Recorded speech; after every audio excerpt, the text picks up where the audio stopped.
حوض کوثر سے متعلق عقیدہ۔ نہر کوثر اور حوض کوثر برحق ہے۔ جنت میں ایک نہر ہے، اس نہر کا نام کوثر ہے، اس سے پانی گرتا ہے اور میدان محشر میں حوض میں گرتا ہے، اس حوض کا نام حوض کوثر ہے۔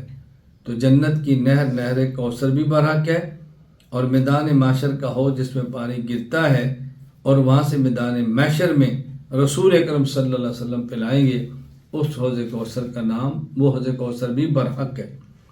عقیدہ۔ کوثر جنت میں ایک نہر کا نام ہے، اس نہر سے 2 پرنالے حوض کوثر میں گریں گے، اس حوض کی لمبائی 1 مہینے کی مسافت کے برابر ہوگی، اس کا پانی دودھ سے زیادہ سفید اور شہد سے زیادہ میٹھا ہوگا، اس حوض پر پانی پینے کے برتنوں کی تعداد ستاروں کی تعداد سے بھی زیادہ ہوگی۔ عقیدہ۔ جو مسلمان وہاں سے پانی پی لے گا تو اسے جنت میں داخل ہونے تک پیاس نہیں لگے گی۔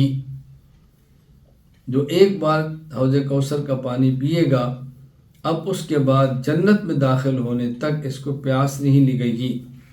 یہ اس لیے بتایا جاتا ہے کہ یہ موقع ایسا ہے کہ زمین کی تپش، سورج کی قربت اور سختی کا وقت، تو اس میں بندے کو پیاس لگتی ہے، لیکن حوض کوثر کے پانی کی خصوصیت ہوگی کہ اس کو پینے کے بعد پھر جنت میں جانے تک پیاس نہیں لگے گی۔ عقیدہ۔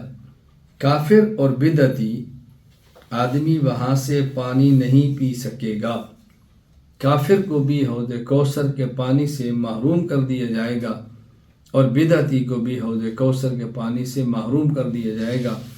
اس سے اندازہ کریں کہ کس حد تک خطرناک ہے کفر اور کس حد تک خطرناک ہے بدعت، کہ کفر اور بدعت کی وجہ سے آدمی حوض کوثر کے پانی اور اس نعمت سے محروم ہو جائے گا۔